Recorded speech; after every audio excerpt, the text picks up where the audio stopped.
Hola a todas y todos, ¿cómo están?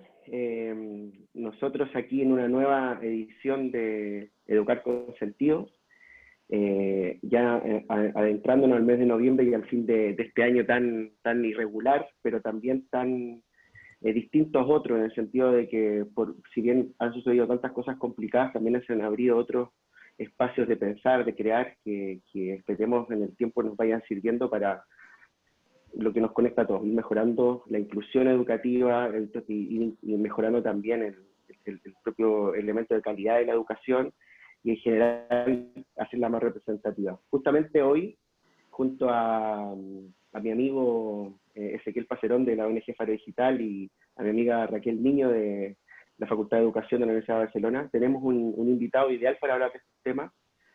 Ha sido difícil conseguirlo porque no solamente ha tenido que hablar con nosotros, sino que ha estado hablando en muchos países de Latinoamérica, en el Estado español, también a nivel global, ¿no? Es una persona cuya voz es escuchada y es muy importante saberlo porque Albert lleva más de 25, igual me equivoco Albert, tú me dirás, pero yo por lo menos soy consciente de que el año 93 está en torno a la educación online y ha sido un elemento determinante, ¿no? A la hora de nutrir, por ejemplo, estos espacios, de amplificar también su extensión y de legitimarla, cuando durante cierta época existió este debate en torno a la propia calidad, extensión, costo-valor. Y justamente cuando pasa la pandemia, lo que ha hecho Albert se ha tornado muy relevante a nivel global, así que hoy tenemos el placer de compartir con él y el honor de que haya podido cuadrar su calendario para estar con nosotros. Así que sin más los saludo. ¿Qué tal? Albert Sangrade, profesor de la Universidad Oberta de Cataluña. ¿Qué tal, Albert? ¿Cómo estás? Pues muy bien, muchas gracias. Buenos días o buenas tardes en función de a quién nos estemos dirigiendo o desde dónde nos estén escuchando. En primer lugar, agradecer vuestra invitación a participar en este ciclo que estáis realizando de Educar con Sentido. Me parece una actividad, una iniciativa, digamos, muy provechosa. Yo celebro y saludo todas estas iniciativas que nos ayudan a completar y a complementar los esfuerzos que cada uno desde su ámbito, desde su perspectiva, está haciendo en un momento en que estamos pasando ya de una emergencia sanitaria que está ahí a una emergencia de carácter educativo también en muchos lugares. Con lo cual, creo que cualquier esfuerzo es poco y todas las manos son bienvenidas en este sentido. Así que os agradezco mucho que hayáis pensado en mí. Gracias por la presentación, digamos, de amigo que me has hecho más que de académico, porque creo bueno, que le das mucho valor a muchas cosas que te agradezco, pero lo que hacemos es intentar, digamos, aportar nuestro grano de arena a lo que están haciendo muchas otras personas y que creo que algunas quizás no tengan los mismos altavoces, pero su trabajo es igualmente valioso. No, bueno, agradecerte a ti el espacio y directamente preguntarte, porque creo que es la pregunta que te ha hecho todo el mundo. Vosotros también tuviste una iniciativa muy interesante en la UOC con estos webinars sobre dotarnos a la comunidad educativa de herramientas para abordar algo que usualmente en cierta cotidianeidad formal de la universidad no estábamos acostumbrados, ¿no? Que era pasar a los remotos directamente. Y hemos visto que ha tenido mucha actividad consagrada con el reciente libro del decálogo de la educación en línea, que ya comentaremos. Pero yo, particularmente por tu propia experiencia, la experiencia de tu grupo de investigación, de tu universidad, ¿qué sucede contigo y con tu propio trabajo cuando comienza la pandemia? ¿Has visto incrementadas horas de trabajo? Me imagino que por un lado se ha querido escuchar tu voz, pero por otro lado tú, con tus propias convicciones sobre el e-learning, con tus propias ideas sobre la educación online, por ejemplo, ¿cómo has enfrentado este escenario? ¿Lo has visto como un escenario capaz de generar una extensión de esta modalidad, capaz de reducirlo? No sé, una opinión entre lo personal y lo profesional para comenzar y luego le doy la palabra a la Raquel. Sí, mira, en primer lugar yo lo que diría es que desde un punto de vista personal, esta situación la debo reconocer que la vivo de forma privilegiada. Es decir, cuando tú tienes un trabajo que puedes continuar haciendo, que lo puedes hacer desde casa sin ningún tipo de complicación y que llegas incluso más allá de lo que podías llegar, digamos, en tu trabajo de forma presencial, y se te mantiene, digamos, la capacidad no solo de trabajar, sino obviamente de tu remuneración, etcétera, creo que estamos delante de un privilegio. No todo el mundo en esta situación lo puede vivir de la misma forma Y eso es algo que tenemos que reconocer y que tenemos que comprender y que tenemos que ayudar a que no suceda, ¿verdad? Pero en ese sentido, yo en este periodo me he sentido privilegiado por ese motivo y por lo tanto no puedo decir otra cosa. Es decir, es así y no es que con eso, digamos, infravalore otras situaciones, pero la verdad es que tengo que decir que sí, que algunos hemos tenido un privilegio y no todos lo han tenido. Desde el punto de vista laboral o de trabajo, bien, la verdad es que hemos tenido un gran incremento de trabajo durante todos estos meses. Y eso es así porque, como tú ya apuntabas al inicio, yo personalmente soy uno de los fundadores de la Universidad Oberta de Cataluña, de la UOC, que este año cumple 25 años. Por lo tanto, efectivamente, llevo más de 25 años trabajando en lo que es el uso de la tecnología en la educación y en particular la educación a distancia, la educación virtual, la educación online, el e-learning, el aprendizaje virtual, ponerle la etiqueta que queráis, porque hay etiquetas para dar y regalar, cada uno puede poner la suya y así decir que lo que él hace es eso y no es otra cosa. Pero en cualquier caso, digamos, si ponemos un paraguas general a todo esto, sí, llevamos mucho tiempo. Y entonces, esta situación lo que nos ha hecho, por un lado, es que nos ha obligado a responder a multitud de requerimientos de apoyo, de acompañamiento, de formación, de análisis, de multitud de otras instituciones y también una exigencia propia de decir, a ver, nos tenemos que situar en este contexto actual, nos tenemos que situar desde una perspectiva rigurosa y por lo tanto no sirve solamente que digamos lo que a nosotros nos parece, sino que nos tenemos que basar en evidencias, nos tenemos que basar en investigación, por lo tanto tenemos que continuar haciendo investigación y además ahondar más en investigaciones que tengan que ver con el contexto actual y con sus luces y sus sombras, y por lo tanto esto ha incrementado el nivel de exigencia personal propio, incluso del propio grupo de investigación, pero a la vez también externo, porque nos han venido muchísimas solicitudes desde fuera, ¿no? Por lo tanto, nos ha aumentado mucho el trabajo. Pero también hemos visto que esta situación, a lo que es el concepto de la educación online, tú en particular, Pablo, me habrás oído algunas veces que cuando yo hablo de esto no hablo de una experiencia puntual como puede ser la UOC, sino que hablo del concepto en general de educación online, que creo que es lo que tenemos que impulsar, que es lo que tenemos que garantizar su propia calidad. Y siempre digo que si la educación online gana, todos ganamos, todos aquellos que nos dedicamos a ella ganamos y por lo tanto no es cuestión de una única institución, sino que es cuestión de que el propio concepto se lleve a cabo cada vez más en mejores condiciones y cada vez más personas. Por lo tanto, lo ves como, y esta palabra me cuesta mucho utilizarla en el contexto actual, pero lo puedes ver como una oportunidad. Y digo que me cuesta mucho porque sé que para muchísimas personas eso no es una oportunidad de nada. Y no quiero ofender a nadie utilizando esta palabra. Por lo tanto, es una oportunidad en el sentido de que nos brinda que esta situación convierte a la educación online en absolutamente necesaria.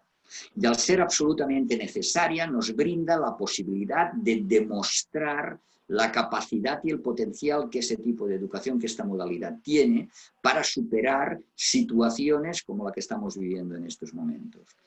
Hace unos momentos he estado hablando con unos compañeros que me decían, bueno, claro, pero hay cosas que en lo presencial, y yo les decía, sí, hay cosas que en lo presencial son perfectas y yo las haría presencialmente. Pero el problema es que este dilema no te lo puedes plantear cuando todos tus alumnos están confinados y los centros educativos están cerrados. Cuando esto sucede, no tienes opción y tienes que explotar al máximo lo que te propone la educación online, ¿no? Y en ese sentido creo que es un reto bonito porque nos da esa posibilidad de poner en el escaparate la educación online desde una perspectiva positiva, como contribución al bien común y no como una alternativa que algunos pensaban que era simplemente una alternativa de carácter comercial, que en algunos casos lo es, como también lo es la presencial, ¿verdad? Pero no con ese motivo estamos nosotros impulsándola. Por lo tanto, lo que nos ha preocupado durante todos estos días y nos sigue preocupando es que sigue habiendo muchísimas personas que todavía no han entendido qué es la educación online y muchísima gente que piensa que simplemente se trata de replicar lo que hacemos presencialmente en un entorno virtual y con eso, o digital, y con eso ya salimos del apuro. Es decir, que si lo que hacemos es desarrollar 6 horas seguidas de clase presencial, las desarrollamos a través de Zoom o a través de Skype o a través de cualquier otro instrumento y las hacemos igual 6 horas seguidas de forma síncrona. Eso es lo que nos preocupa más, poder llegar a hacer entender que la educación online toma otros modelos, toma otros formatos y por lo tanto hay muchísimas otras opciones que probablemente dan mejores resultados. Este es el reto, ayudar a desarrollar ese pensamiento y a demostrar esas prácticas, ¿no? Y por lo tanto es lo que estamos viviendo en estos momentos actualmente. Albert, volveremos a la educación a distancia sin duda, pero nos gustaría igual antes dar un paso atrás y partir de lo que comentaste al inicio de el paso de la emergencia sanitaria a la emergencia educativa, ¿no? A lo cual incorporabas también las dimensiones económica y social en la primera intervención. Desde ahí nos preguntaríamos, además del reto de poder transformar esta educación presencial a distancia, que ahí ya iremos entrando con el diálogo, nos preguntamos también, con ese paso atrás, ¿no? ¿Qué otros retos identificas a nivel del sistema educativo, ¿no? Esta pandemia, ¿qué retos ha puesto encima de la mesa y qué retos está evidenciando? Que tal vez, como decías y decimos todos con la boca pequeña, pueden ser incluso una oportunidad, ¿no? ¿Cuáles dirías que son estos retos? A ver, yo creo que son un lugar común ya prácticamente, ¿no? Es evidente que la pandemia ha puesto de manifiesto una serie de desigualdades educativas, una serie de inequidades, ¿no?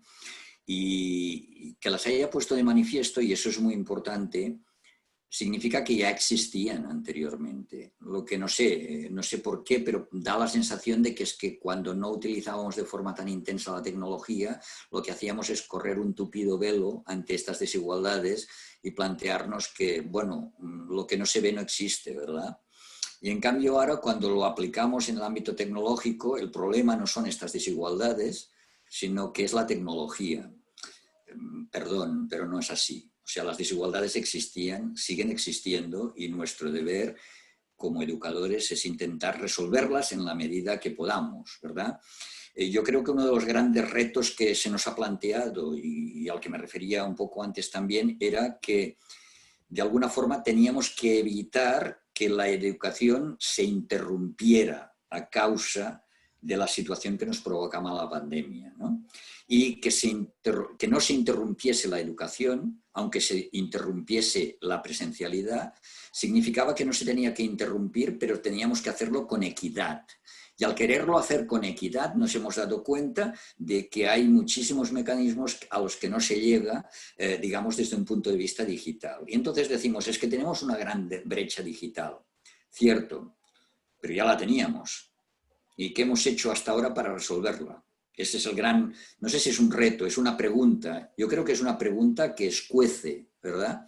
Porque es responsabilidad de gobiernos y administraciones poder resolver de una vez por todas esa brecha digital que en estos momentos está impidiendo garantizar determinadas dimensiones de la igualdad o de la equidad educativa. Digo determinadas dimensiones porque no son todas esas, ¿verdad?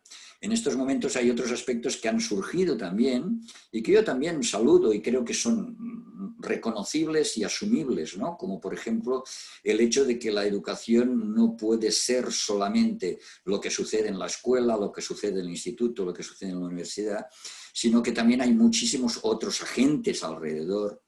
Y entonces empezamos a hablar del concepto de educación 360 grados, ¿no? Y que entonces decimos, bueno, ¿y cómo nos ponemos todos de acuerdo? Bien, en primer lugar, igual que hablaba antes de las etiquetas, el tema de educación 360 grados, aunque lo estemos utilizando así ahora, hace muchos años, al principio de iniciar yo mis estudios, le llamábamos formación integral. Es decir, que en realidad, digamos, no hay tantas cosas que hayan cambiado, sí que han cambiado la forma de etiquetarlas o de definirlas, ¿no?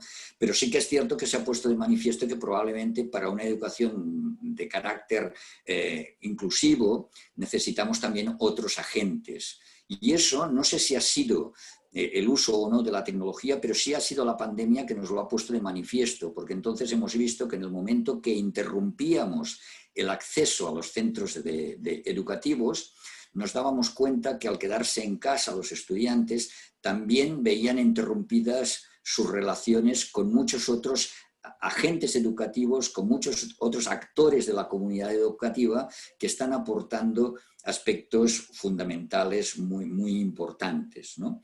Entonces, yo creo que lo básico, el reto más importante que tenemos que observar es que han salido a la luz una serie de elementos que son muy importantes y que quizás hasta ahora no les estábamos dando la importancia que merecían y que tendríamos que dedicar tiempo, recursos y voluntad para poderlo resolver. Por supuesto, desarrollando y llevando a cabo políticas de carácter inclusivo, equitativo, para garantizar la mejor educación para todos, para llegar hasta el último rincón, ¿no?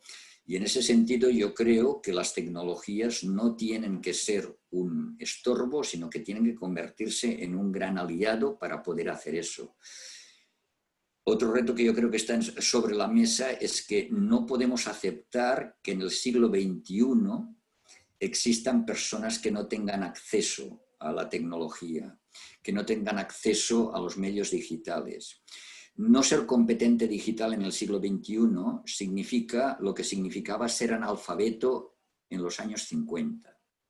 En aquel momento se estableció la escolaridad obligatoria para evitar y para poder cubrir esa otra brecha que existía, que era la de las literacies, ¿no? La de la alfabetización de las personas. Pues bien, ahora también tendría que haber una actuación decidida por parte de gobiernos y administraciones que impidiesen poder considerar analfabetas personas que no tienen desarrolladas sus competencias digitales porque o bien no tienen acceso a la conectividad o bien no tienen acceso a los dispositivos necesarios para poderlo hacer. Si queremos formar ciudadanos y ciudadanas que sean capaces de llevar a cabo todo su potencial humano, personal, para sí mismos y para el conjunto de la sociedad, tenemos que ponerlos al mismo nivel que otros. No me sirve que a estas personas se les haga, de alguna forma, se les diga que con una pizarra y una tiza ya aprenderán a leer y escribir. Ellos no tienen que aprender solo a leer y escribir, sino que tienen también que capacitarse digitalmente para ser iguales y para proponerles una educación equitativa con respecto a otras personas que también lo están obteniendo. Y no me sirve que la solución sea que el resto de personas no tenga la capacitación digital, ¿verdad? O la competencia digital, porque esto sería, vamos, digamos, no quiero ponerle un adjetivo a eso porque sería demasiado duro. Entonces, me refiero que tenemos que entender que hoy en día la apuesta por la digitalización o por la competencia digital de las personas tiene que ser un elemento más de nuestros sistemas educativos. Albert, mencionás que existen brechas digitales de primer acceso, podríamos llamarlas, que dependen mucho del accionar de las políticas públicas, pero también, en mi opinión, y creo que coincidimos todos porque lo hemos conversado mucho, hay como unas brechas de segundo nivel, ¿no? Que serían las brechas de competencias y demás. Siendo que acá en Educar con Sentido nos ven muchos profesores, profesoras y también directivos, en algún punto me gustaría preguntarte, después de 25 años de experiencia con la UOC, según tu punto de vista, ¿cuáles son las grandes potencialidades que tiene la educación virtual, ¿no? Pero sobre todo te pediría si podés ahondar un poquito en la cuestión pedagógica, en la cuestión metodológica. En un momento de tu anterior respuesta decías, no es lo mismo llevar, no podemos trasladar lo que hacemos en la educación presencial en lo virtual. Bueno, ¿cuáles son esos pequeños giros, pero vitales, para poder optimizar esta educación a distancia, esta educación virtual, desde tu punto de vista, por supuesto? Sí. Vamos a ver. La pregunta exige, digamos, una amplitud en la respuesta que probablemente ahora no voy a asumir y no os molestéis en volverme a preguntar algo que no haya respondido directamente ahora, ¿no? Vamos a ver. La educación a distancia, históricamente, siempre ha pretendido poder llevar la educación a aquellos lugares y a aquellas personas que no tenían la posibilidad de acceso a la misma. Por lo tanto, hay una cosa que no deberíamos olvidar, porque estos días se ha puesto en tela de juicio, y yo creo que es simplemente por ignorancia, que es que la educación a distancia lo que siempre ha pretendido precisamente ha sido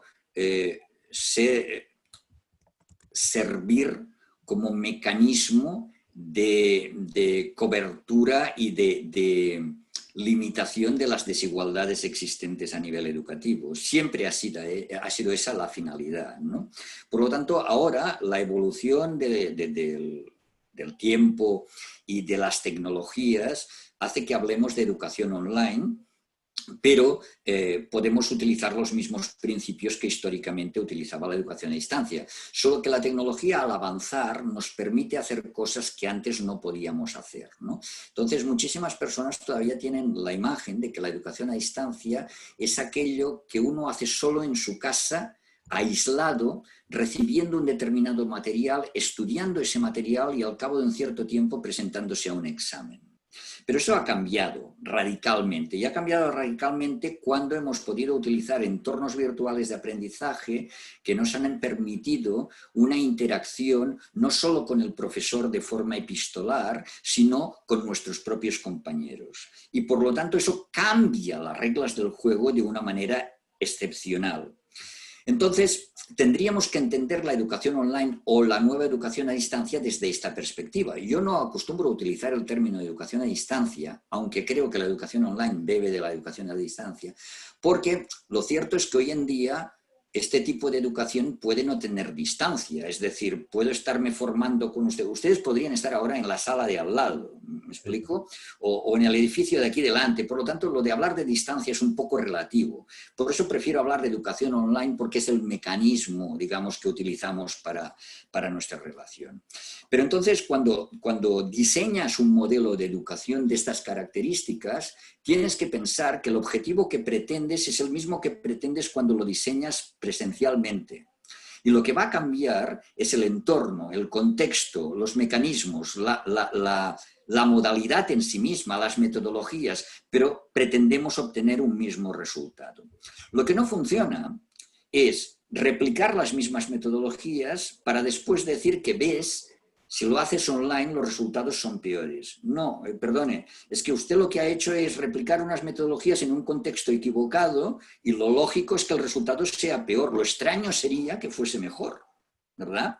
Entonces, te exige que las metodologías que se utilicen sean adecuadas a ese nuevo contexto en el que estás viviendo. Yo pongo siempre el mismo ejemplo porque creo que es bastante ilustrativo. De la misma manera que tú presencialmente no puedes dar clase en un aula que tiene un proyector, que tiene una pizarra, que tiene unas mesas distribuidas de una determinada manera, no lo harás igual que si te dicen que tienes que dar esta clase debajo de un árbol en el campo.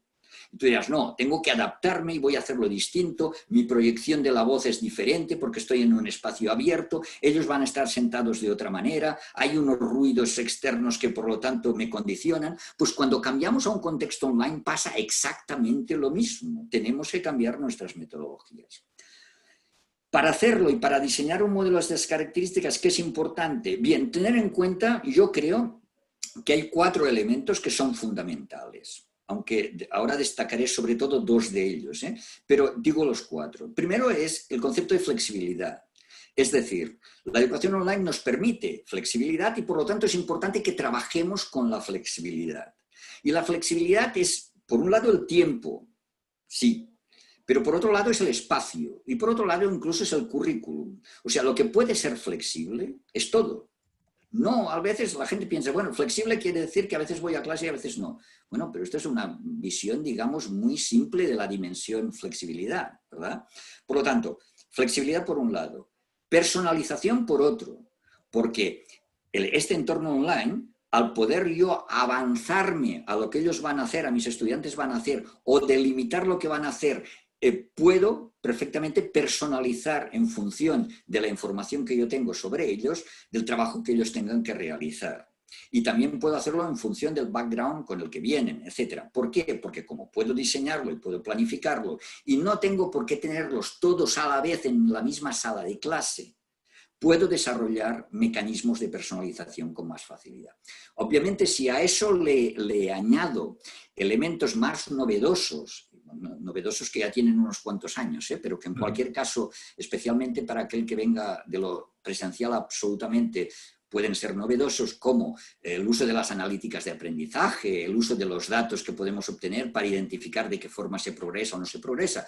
Cabe pensar que podemos desarrollar mecanismos de personalización tanto desde un punto de vista cuantitativo como desde un punto de vista de análisis cualitativo con la interacción que realizamos. El tercer elemento es el que acabo de mencionar, la interacción. Eso es fundamental. O sea, hay muchísimas personas que a mí me dicen, claro, es que en lo online, como no hay interacción, ¿cómo? O sea, si usted está desarrollando un modelo online sin interacción, es que, y perdone, con todos los respetos, está desarrollando un mal modelo online. ¿De acuerdo? ¿Por qué? Hombre, porque lo online también permite la interacción. Y si usted no la usa, es porque o bien ha decidido que no usarla porque cree que no es importante, yo le recomendaría en todo caso que se lo replantease, o bien es que está utilizando un modelo que es un modelo primario, ¿verdad? Es decir, la educación online no es solamente facilitar el acceso a una serie de recursos o materiales y un día hacer un examen.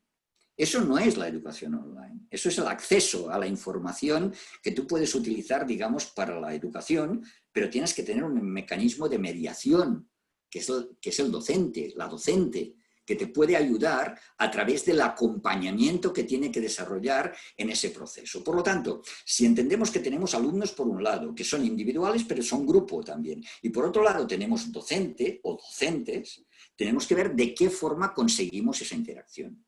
Históricamente se ha dicho que hay un famoso triángulo, digamos, de la interacción, que es el que establece el triángulo didáctico, ¿no? Que es el del estudiante, el docente y el contenido. Pero es que aquí yo lo amplío, es decir, la educación online lo que nos permite es que la interacción se lleve a cabo entre el estudiante y el docente, entre el estudiante y sus colegas, es decir, el grupo, y también entre el grupo y el docente. Y toda esa interacción debe diseñarse adecuadamente para que suceda. Porque sin diseñarla para que suceda, no sucede por generación espontánea.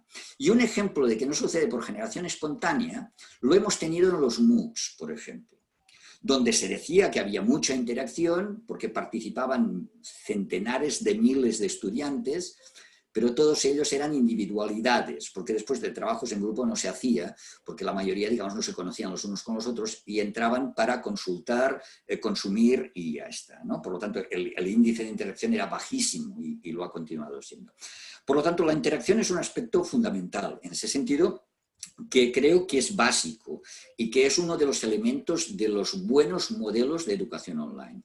Y el cuarto es la colaboración, que está muy relacionada también con la interacción y hasta cierto punto, digamos, tiene un punto de tensión con la personalización, porque el trabajo con iguales es muy importante. Lo que siempre decimos como un elemento consustancial de la educación presencial, que es la socialización, en un entorno online se tiene que conseguir a través del trabajo colaborativo y del aprendizaje colaborativo entre iguales. El poder trabajar en grupo, en desarrollar en estos estudiantes una serie de pautas de comportamiento a la hora de trabajar en grupo y de entender que no están trabajando solos. El hecho de que perciban que no están aislados del mundo como la antigua educación a distancia, sino que forman parte de una comunidad y que trabajan con esta comunidad. Por lo tanto, diseñar un modelo que tenga en cuenta estos 4 elementos fundamentales y que funcionen es la clave para un buen modelo de educación online que se base en aspectos pedagógicos. Después, el enfoque epistemológico que cada uno le quiera dar, digamos, no voy a entrar aquí porque sería objeto de otra charla entera que pudiésemos dar, pero quiero decir que seguro que entonces nos entrarían los del ámbito de ingeniería que dicen que se tiene que enseñar de tal forma, los del ámbito de ciencias de la salud que creen que se tiene que enseñar de tal otra, pero hay soluciones para todo. En ese sentido, yo no digo que esto sea la solución de lo online, sino que presencialmente tenemos multitud de estrategias didácticas que hemos utilizado. Podemos utilizar el aprendizaje basado en problemas, el aprendizaje basado en casos, el aprendizaje basado en proyectos. Podemos utilizar cualquier metodología didáctica y adaptarla a un entorno online porque pueden adaptarse. Por lo tanto, estos aspectos, digamos, quedan en un segundo nivel una vez has definido el modelo y has diseñado el modelo para aquella modalidad online que pretendes, que es garantizar esa flexibilidad, garantizar la interacción y la colaboración y procurar incrementar los niveles de personalización. A partir de ahí podemos hablar también del resto de aspectos de estrategias didácticas que pueden ser aplicables. No sé si he respondido la pregunta que me hacías, Ezequiel, pero ya, insisto que exigía una respuesta seguramente muy larga, más de la que incluso he dado, pero Nos bueno. has resumido en menos de 10 minutos los pilares centrales de la educación online, así que por supuesto que sí. Bueno, Albert, yo, entendiendo que tú te sitúas en un espacio también híbrido, porque por un lado estás en una universidad virtual, pero también estás, por ejemplo, con el doctorado industrial y la cátedra UNESCO y Latinoamérica, tal, por lo tanto, has podido conocer perspectivas institucionales diferentes y disposiciones institucionales diferentes. Entonces, yo en este contexto te quería poner en una pregunta de dimensiones paralelas, ¿vale? Que tiene que ver evidentemente con la evolución de los entornos virtuales a lo largo del tiempo y la capacidad de adaptación que las instituciones tienen. Pero una opinión respecto a, dentro de lo que describes como educación online. Ya me acuerdo que cuando yo te conocí, yo estaba como obsesionado con el concepto de e-learning y le quería llamar e-learning, y ahora es que no me fui a decirlo, que pareciera ser que como que el online termina de establecerse.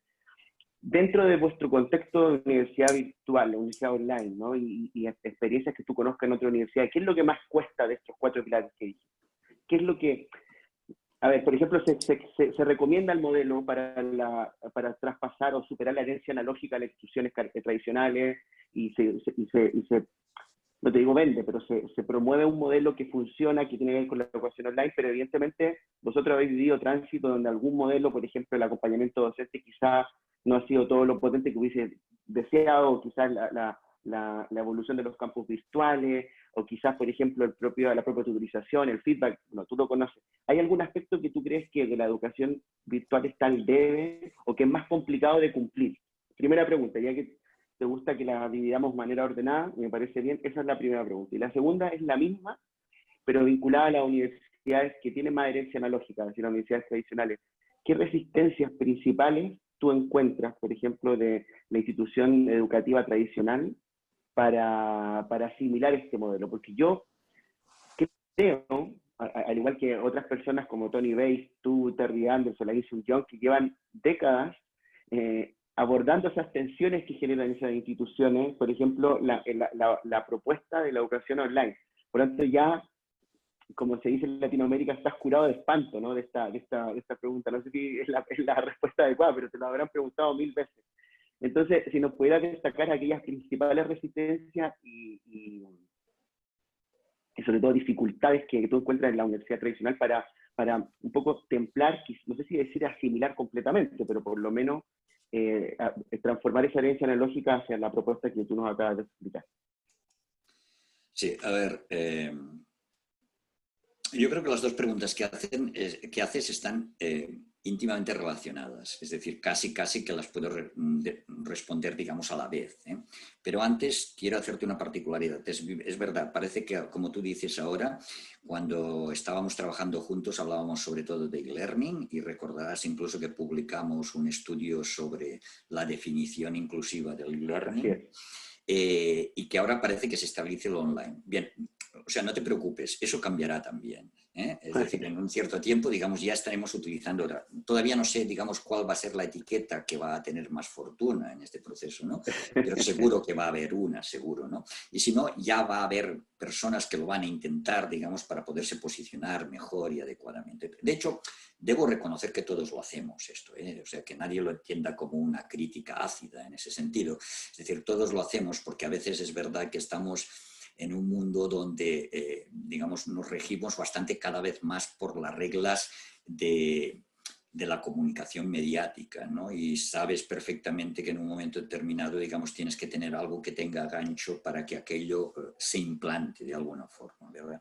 Bien, entonces, sobre lo que tú me preguntabas, mira, mientras me ibas haciendo la pregunta me he anotado 5 palabras clave,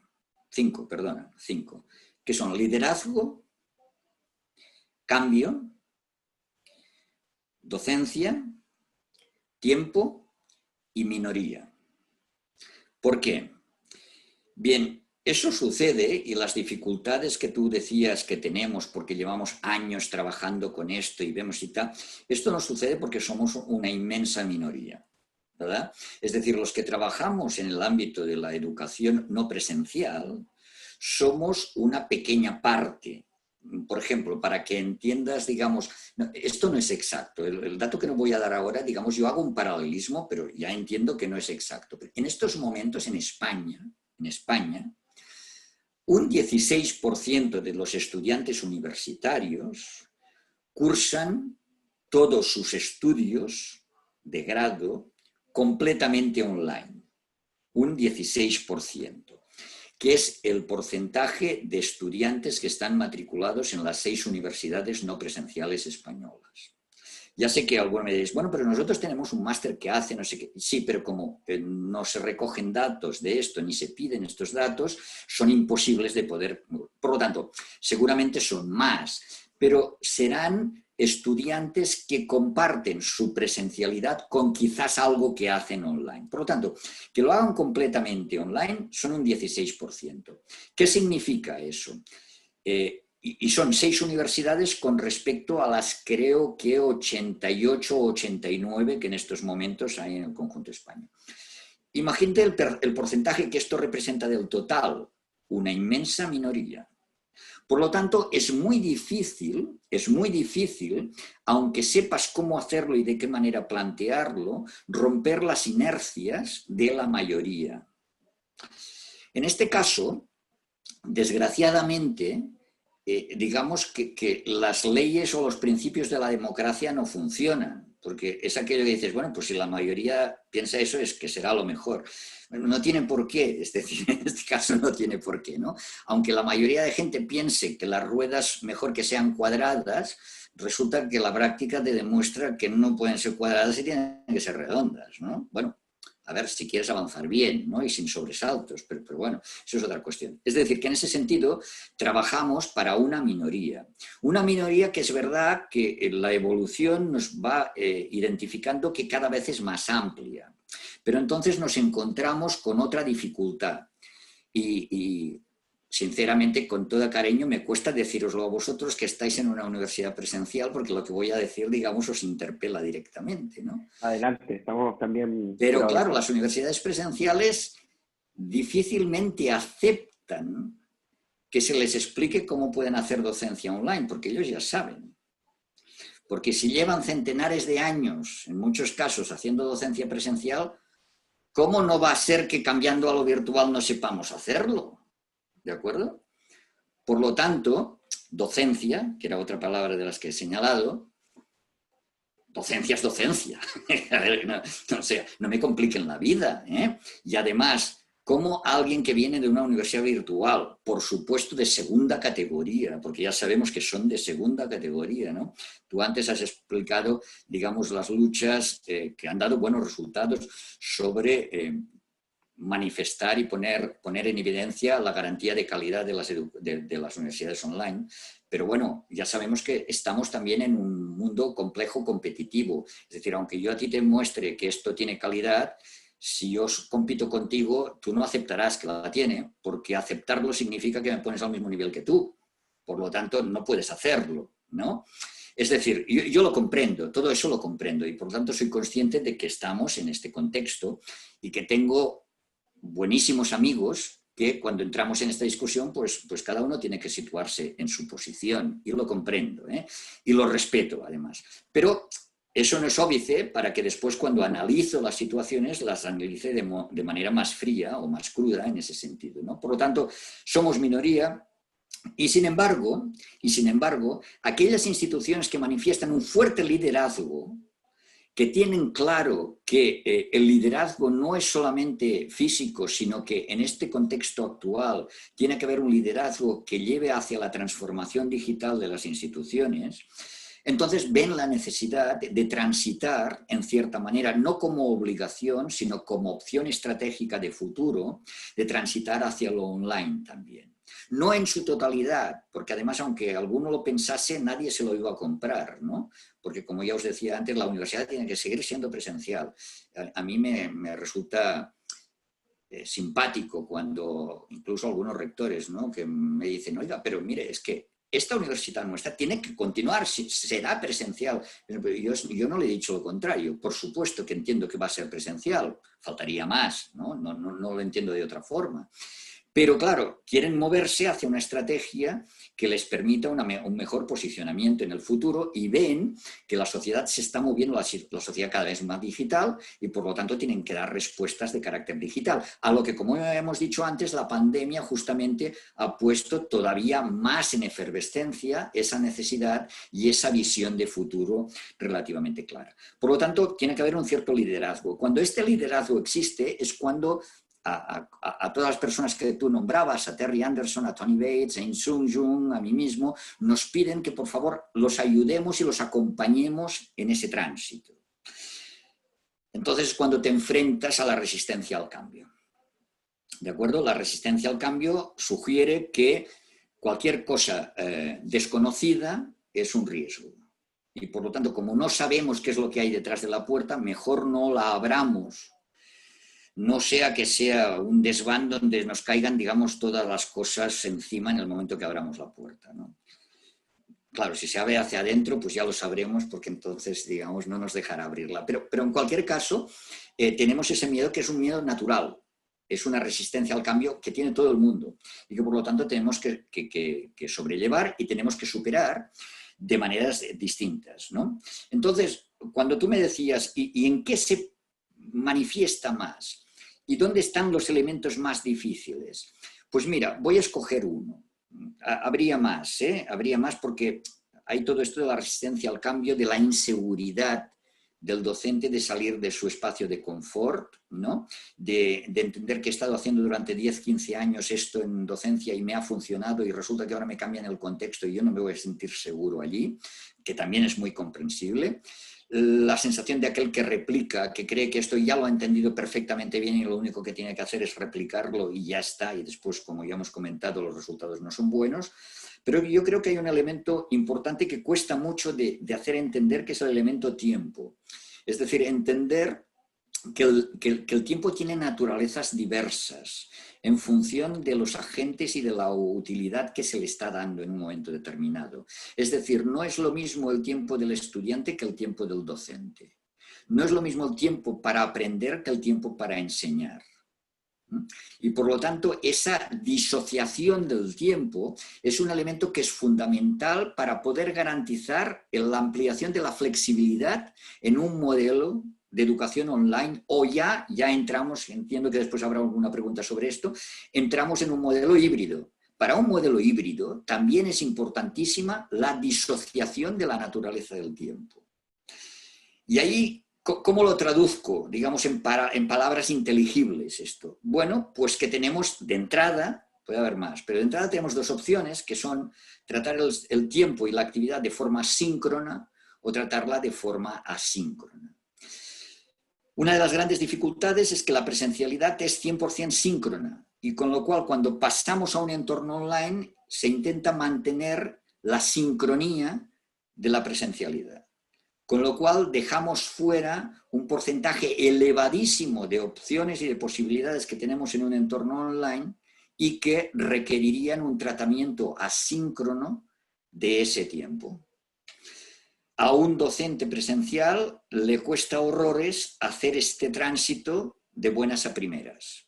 Y por lo tanto, de ahí se explica que lo más natural sea, bien, pues si tengo empresas tecnológicas que han leído las necesidades no educativas, sabéis que soy un poco crítico con el tema de las empresas tecnológicas en este sentido, sino que simplemente replican lo que hacía el profesor en un determinado momento y le ofrecen una tecnología que le permite hacer lo mismo, el profesor lo compra rápido. Y por lo tanto, automáticamente, al cabo de una semana, está dando sus 10 horas de clase, todas a través de Zoom, de una pantalla, haciendo lo mismo que hacía entonces, solo que en lugar de tener los estudiantes delante, supone que los tiene a cada uno en su casa. Y después se queja de que cómo es que apagan la pantalla, de que no está seguro de si lo están escuchando. Claro, es que quizás el sistema no tendría que ser ese, ¿verdad? Entonces, la idea de trabajar la sincronía y la sincronía, que se pueden vertebrar de forma inteligente en entornos que pueden ser completamente online o que pueden ser híbridos, es uno de los elementos que quizás es de las resistencias más grandes que yo encuentro para poder vertebrar buenas soluciones. De momento lo dejo aquí. Raquel, déjame hacer un inciso pequeño. Me quedó clarísimo, pero hay una cosa que te quería puntualizar básicamente como para justamente ver cómo lo hacéis de la interna. ¿Qué aspecto dentro de vuestro plan ven más complicado en la interna de una universidad online? Sí. ¿No? ¿Qué aspecto puntual hay? Bien, mira, también está relacionado con el tiempo y es la dedicación de los docentes. Es decir, en muchas ocasiones, no ahora en estos momentos, porque ahora ha sido un efecto general y por lo tanto, digamos, muchos se han visto en un espejo con otras instituciones, pero hasta ahora, cuando una institución tomaba la iniciativa de esto, no tenía en consideración el hecho de que lo que no podían hacer es pedir que los profesores siguiesen haciendo lo que estaban haciendo y además incorporasen las clases online, ¿verdad? Es decir, de tal forma que al profesor, obviamente aquí de nuevo es un problema del liderazgo, al profesor se le estaba pidiendo que diseñase lo online, que lo implementase y que lo evaluase, además de todas sus clases presenciales habituales, con lo cual le estabas duplicando en muchos casos el tiempo laboral de dedicación, sin ninguna otra compensación además, Con lo cual, claro, eso genera, digamos, un rechazo inmediato. Y por lo tanto, se tiene que entender también la naturaleza de lo que es la educación, la docencia online en este caso. En este caso voy a focalizar sobre lo que es la docencia online. No la podemos contar de la misma manera. No podemos contar la dedicación de un profesor en horas de clase lectiva. Porque resulta que el trabajo de un docente online, digamos, va mucho más allá de las horas que coincide con el estudiante, con el grupo de estudiantes presencialmente. Por lo tanto, ahí hay un gran problema, porque entonces eso genera un... espera, porque me viene la palabra en catalán a la cabeza y no me viene en castellano ahora. Genera una crisis, me venía la palabra daltabaix, genera una crisis en la institución, porque la institución está organizada y estructurada para calcular las fuerzas de trabajo en función de las horas lectivas de clase. Incluso las posiciones de los profesores están vinculadas a 3, 6 horas de clases semanales, etcétera, etcétera. Con lo cual, el planteamiento es que lo que está en crisis no es la modalidad, es la institución en sí misma y su organización. Es decir, que si no afrontamos desde el liderazgo de nuevo, que estamos ante un cambio importante organizativo de la institución y nos enfrentamos a él con los mecanismos necesarios, probablemente el resultado no será el que esperamos. Porque no podrán los docentes, aunque estén convencidos, aunque lo hayan entendido, serán incapaces de poder llevarlo a cabo porque no tendrán el factor tiempo necesario para poderlo hacer. O sea, yo creo que este es un elemento fundamental. Hay otros, como conceptualmente entender estos cambios, como determinadas visiones de lo que es la educación online que nos vienen de la ingeniería, donde resulta que todo es tecnológico y lo pedagógico no juega ningún papel porque ellos ya son profesores y por lo tanto lo pedagógico va de soi, ¿no? Tampoco es verdad, aunque sepan tecnológicamente mucho, que sin duda lo que nos ha demostrado la educación online o el e-learning es que es una disciplina interdisciplinar. Eso sin ninguna duda. Por lo tanto, todos nos necesitamos, ¿no? Pero todos, no solo unos a otros, sino que yo creo que todos nos necesitamos. Así, Albert. Quería hacerte una doble pregunta, ¿no? Por un lado, la pregunta que ya intuía sobre la formación híbrida, sobre el modelo híbrido, a nivel general y específicamente, ahora sí, seguimos hablando de educación superior, ¿no? Si crees que este modelo híbrido se va a mantener y se va a ampliar en el futuro, esperemos que en un momento post pandemia, esperemos que llegue.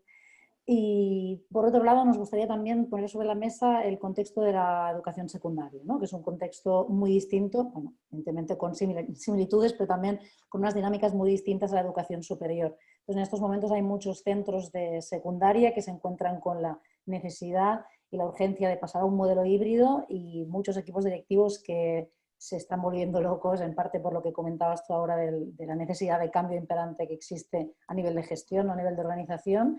Y por otro lado tenemos las familias, ¿no? que también tienen un impacto en este sentido. Así que, bueno, la primera pregunta sería esta, ¿no? Si crees que el modelo híbrido estará presente en un futuro más de lo que ya tenemos ahora. Y por otro, ¿qué sugerirías o qué ideas tendrías sobre la educación secundaria que está dando este paso también hacia lo híbrido para familias y profesionales? Sí, efectivamente, es decir, una cosa es cómo respondemos ahora a la situación de pandemia y otra es qué pasará después. Todo el mundo dice que esto cambiará completamente. Yo tengo mis dudas de que cambie tanto, de que cambie tanto. Y podéis decir, hombre, eres pesimista. Soy realista. Y la pregunta anterior, cuando identificábamos distintos tipos de resistencias, dificultades para proceder al cambio, demuestra que las cosas tampoco van a ser tan sencillas y que en el momento que venga un momento de calma, seguramente muchas personas van a decidir que es el momento, digamos, de relajarse un tanto porque han sufrido mucho estrés durante ese periodo de tiempo y el relajamiento conllevará volver a aquello que era más cómodo en un momento determinado, ¿verdad? Es decir, tengo algunas dudas. En cualquier caso, sí que es verdad que es una gran oportunidad, una gran posibilidad, el hecho de que la experimentación que hayamos llevado a cabo y la exploración que hemos llevado a cabo durante este periodo de tiempo por necesidad nos brinde algunas soluciones que quizás no nos atrevíamos a poner en práctica y que ahora hemos visto que realmente pueden ser útiles en nuestros modelos docentes, en nuestros modelos educativos en general. ¿Cómo será esta hibridización de la enseñanza? Yo creo que aquí yo distingo dos tipologías. Entonces yo me estoy decantando por una de ellas simplemente porque creo que engloba la otra. Es decir, me permite englobar la otra. Y es que el modelo híbrido ya existía. Es decir, además ahora, fijaros de nuevo el tema de las etiquetas. Fijaros que estamos hablando ahora de híbrido cuando hace unos pocos años hablábamos de blended, ¿verdad? Y cuando yo era pequeño hablamos de semipresencial, casi también nos entendíamos todos, ¿no? Pero, y seguramente que a lo híbrido les supera, bueno, digamos, por supuesto que no entro ahora en estas distinciones que llevan marca registrada incluso, ¿no? Es decir, estas barbaridades que tenemos ahora que son, en realidad son productos, no son modelos, son productos, ¿no? High flex, flex, multi, etcétera, etcétera, ¿no? Están registrados porque en realidad son mecanismos comerciales, donde en la mayoría de los casos también hay una compañía que ha facilitado los instrumentos o las herramientas tecnológicas y eso permite, digamos, darle una pátina pedagógica a una solución que es puramente tecnológica, ¿no? Pero la diferencia sustancial está en si va a ser un modelo híbrido programado o no programado. Me explico. Es decir, cuando muchos de los profesores que dicen abrazar lo blended o lo híbrido, dicen que ellos lo que llevan a cabo es la flipped classroom. Y debo decir que muchos todavía no han entendido exactamente cómo funciona la flipped classroom. O bien es que a la hora de aplicarla, digamos, hay desajustes, también puede ser eso, porque al final lo que nos damos cuenta es que en muchas flipped classrooms lo que hay es una doble transmisión de contenidos, es decir, lo que estudian en casa y después en clase vuelve a ser otra vez el mismo tipo de presentación, etcétera. Obviamente eso no es la flipped classroom, pero yo decido en qué momento el estudiante tiene que estudiar algo en casa o tiene que hacerlo online, qué vamos a hacer en clase, con qué ritmo lo vamos a hacer y por lo tanto yo dirijo esto. Este es un modelo híbrido programado. Sin embargo, la pandemia actual nos ha demostrado que puede haber momentos inesperados, ¿no?, en los cuales tú tengas que modificar tu propia planificación. Y modificar la planificación significa que a lo mejor no es que tú puedas hacer durar una semana un momento, digamos, online, sino que tienes que hacerlo durar 3 semanas. O que el momento presencial cambia de punto de partida. ¿Por qué? Porque hay elementos, digamos, que no controlabas en aquel punto. Por lo tanto, si somos capaces de diseñar modelos híbridos que sean lo suficientemente flexibles como para integrar lo que yo llamo el tránsito fluido entre los momentos presenciales y los no presenciales, es decir, que nos permita alternar de forma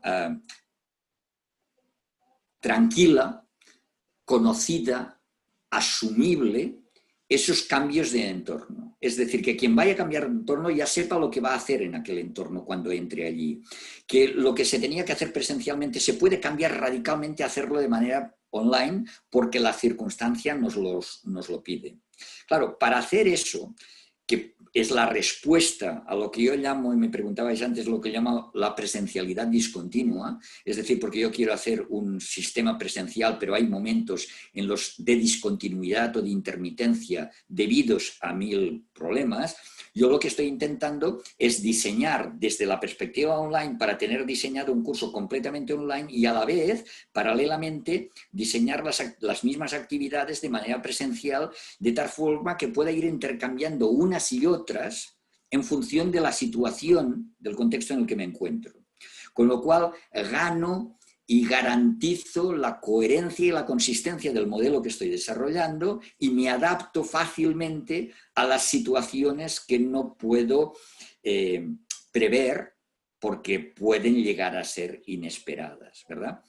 Entonces, yo creo que el futuro será unos modelos híbridos en los que las universidades, los centros, incluso diría los centros de secundaria, incorporarán una parte online que me temo que será a partir de aquella decisión que yo creo errónea, ¿no? Que es, esto solo se puede hacer presencial y en cambio esto da igual, se puede hacer online. Es decir, 2 consideraciones sobre eso. Primero, hay una actividad que es de primera categoría, que es lo que se tiene que hacer presencial, y una que es de segunda categoría, que es lo que se puede hacer online. Pero además, desde una perspectiva errónea, porque claro, como solo lo vivimos en presencial, ni siquiera nos planteamos si aquella actividad también puede hacerse online de otra manera y se puede hacer bien, que es lo primero que nos tendríamos que preguntar, ¿no? Entonces, la tendencia que yo creo que será es la primera, desgraciadamente, pero, hombre, yo celebraría enormemente que empezásemos a movernos hacia la segunda, ¿no? Es decir, que trabajásemos como si tuviésemos que desarrollar un modelo híbrido que diese respuesta a una voluntad de presencialidad que puede ser en determinados momentos discontinua.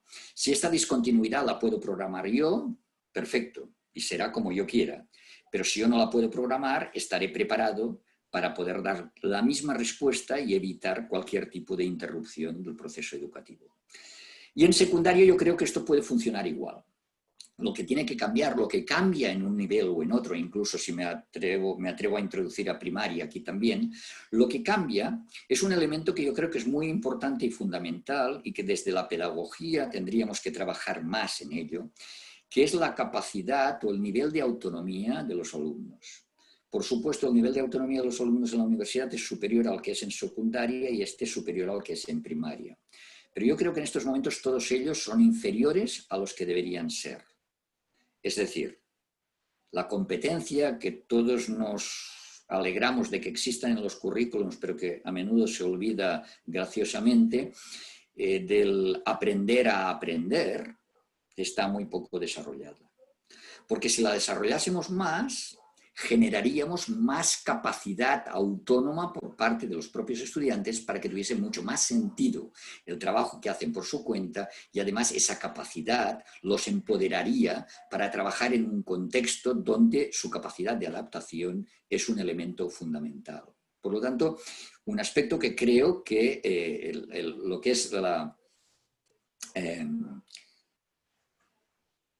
la autorregulación, ahora me salía el self-regulating, de inglés, que ya hay una línea de investigación, digamos, ya tradicional en esta línea y tal, creo que sería uno de los elementos que tendríamos que incorporar a nivel de la enseñanza primaria, secundaria y universitaria como un elemento fundamental para que estemos en mejores condiciones de poder afrontar situaciones discontinuas y elaborar modelos híbridos. En los modelos híbridos los estudiantes tendrán que trabajar independientemente, en grupo o individualmente, en entornos online, en su casa. Claro, si no les facilitamos herramientas para hacer crecer su propia capacidad autónoma, nos encontraremos con dificultades y entonces tendremos esas frases tan habituales de que mis estudiantes son incapaces de hacer tal cosa. Bueno, pues pongamos medidas para que a la larga sean capaces de hacerlo. Y para acabar, me preguntabais sobre las familias. Es un tema importante, es un tema que no es baladí en absoluto, ¿no? Es decir, fijaros que si estamos hablando, cuando yo os hablaba de una minoría, estamos hablando de una minoría de personas que se dedican a la educación y una minoría se dedican a lo que es online y la gran mayoría es presencial, si además añadimos las familias, esa mayoría ya es una barbaridad, ¿no? Porque que entiendan bien lo online hay poquísimas. Y también, obviamente, esto es resultado de lo anterior. Pero tendríamos una gran oportunidad de dos cosas. Primero, de implicarlas en ese proceso. Implicarlas significa explicarles bien en qué consiste. Hacer que ellos participen de alguna forma, especialmente en primaria y en secundaria. Obviamente, en la universidad quizás no sea necesario, ¿no? Y para hacerlo, tendríamos que desarrollar algo que creo que sería un gran beneficio para todos, para la sociedad en general, y es incrementar la competencia digital de toda la ciudadanía. Es decir, si conseguimos que las familias incrementen su propia competencia digital, estarán en unas condiciones mucho mejores para entender qué es lo que sus hijos e hijas están haciendo cuando están estudiando online y cómo les pueden dar apoyo.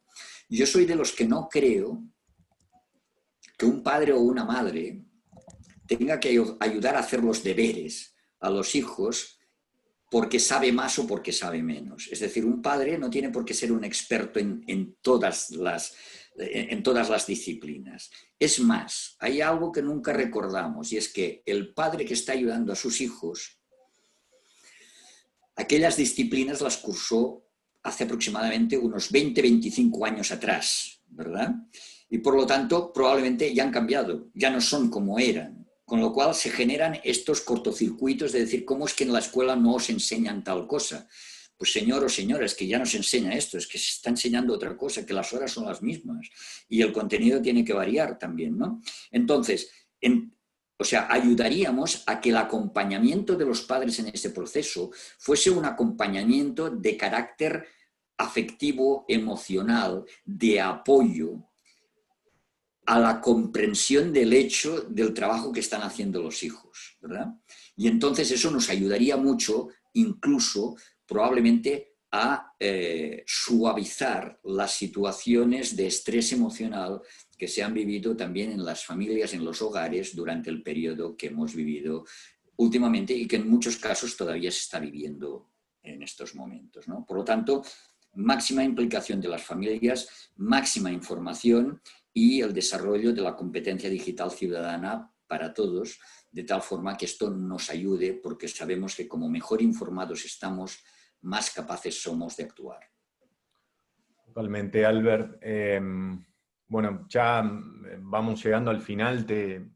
Me gustaría hacerte una última pregunta a partir de una duda, sin ánimos de hacer futurología, pero vos planteás y todos vemos que post pandemia las universidades tradicionales van a incluir procesos híbridos, mixtos, como le querramos llamar.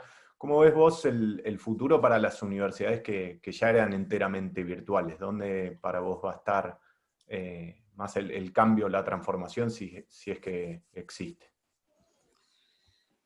A ver, la primera cuestión es que es verdad que hay quien piensa que si las universidades presenciales también ofrecen programas online, las universidades o híbridos, sobre todo híbridos, las universidades online tendrán un determinado problema. Yo creo que esto no es exacto. Es decir, de la misma forma que cuando surgió una universidad como la UOC, algunos compañeros me decían, hombre, vaya problema nos habéis generado ahora porque vamos a perder alumnos. Y yo les decía, no, porque el perfil de estudiantes de la UOC no es el perfil de estudiantes de vuestra universidad, y así fue. Eso sigue sucediendo ahora. Es decir, los estudiantes que van a una universidad completamente online toman, después entre las online hay otros criterios, que pueden ser los criterios, digamos, de confianza, de calidad, de prestigio, etcétera, etcétera. Pero fundamentalmente toman esta decisión porque no pueden ir a una universidad presencial, porque están buscando la máxima flexibilidad. Cuando digo la máxima, digo el 100% de flexibilidad. Y cualquier cosa híbrida no llega al 100% necesariamente. Bueno, oiga, es que yo solo los hago venir los fines de semana. Y sí, ya, bueno, pero quiere decir que durante X meses, todos los fines de semana, tienes que estar yendo allí, ¿no? Entonces, yo creo que las universidades online continuarán ofreciendo este servicio a ese perfil de estudiantes, al perfil de estudiantes que exige el 100% de flexibilidad, porque creo que las universidades presenciales difícilmente van a ofrecer el 100% online. Puede ser que algún programa sea así, sin duda, pero no van a serlo todos, y no lo van a ser los grados, y etcétera, etcétera. O al menos me sorprendería mucho que después de criticar tan duramente el hecho de que hay cosas que no se pueden hacer o no se pueden enseñar presencialmente, ahora las universidades presenciales se lanzasen a hacerlo todo online, ¿verdad? Es decir, sería bastante inconsistente con su propio punto de vista.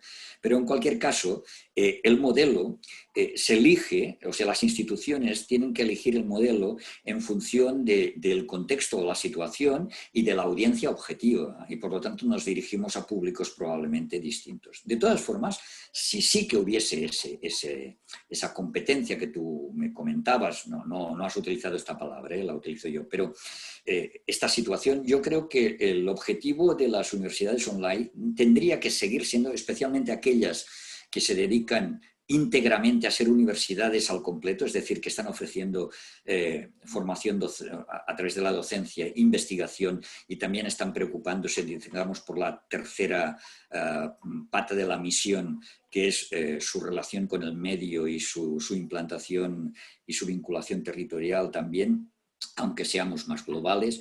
Yo creo que entonces su objetivo tendría que ser seguir marcando tendencia. Es decir, si ahora las universidades presenciales estarán donde estarán, será porque ha habido universidades online también que anteriormente han llegado hasta donde han llegado. Y han podido, por lo tanto, marcar o mostrar, más que marcar, mostrar qué opciones se podían avanzar, ¿verdad? Entonces, yo creo que eso es lo que tendríamos que continuar haciendo. Es decir, las universidades online tendrían que seguir estando 2 pasos por delante en lo que es la educación de carácter digital. Y después estructurar colaboraciones con todas las universidades que lo quieran, de otro tipo, presencial, tradicional, etcétera, para ir estructurando modelos híbridos que den servicio también a otro perfil de estudiantes que probablemente sí que abrazará esos modelos híbridos, ¿no? Es cierto que hay algunos retos importantes, como por ejemplo, no sé, una universidad como la Universidad de Barcelona puede estar pensando bien, pero con programas online podríamos abarcar a aquellos estudiantes latinoamericanos, por ejemplo, que ahora igual hemos perdido por culpa de la pandemia, porque ahora no vienen, porque tienen dificultades, etc. Es posible, pero también entiendan que yo veo un futuro de colaboración. O sea, y fíjense, lo veo por necesidad. O sea, yo creo que no va a ser la elección, yo creo que va a ser la necesidad lo que va a plantear eso, de colaboración entre universidades, porque no puede ser de otra manera. Creo que tenemos que empezar a finalizar el tiempo de la competencia directa para empezar a ver que quizás colaborando vamos a salir ganando todos, ¿no? Entonces, si por ejemplo las universidades presenciales quieren ofrecer programas completamente online para captar estudiantes latinoamericanos, quizás el problema lo van a tener con las universidades latinoamericanas, ¿verdad?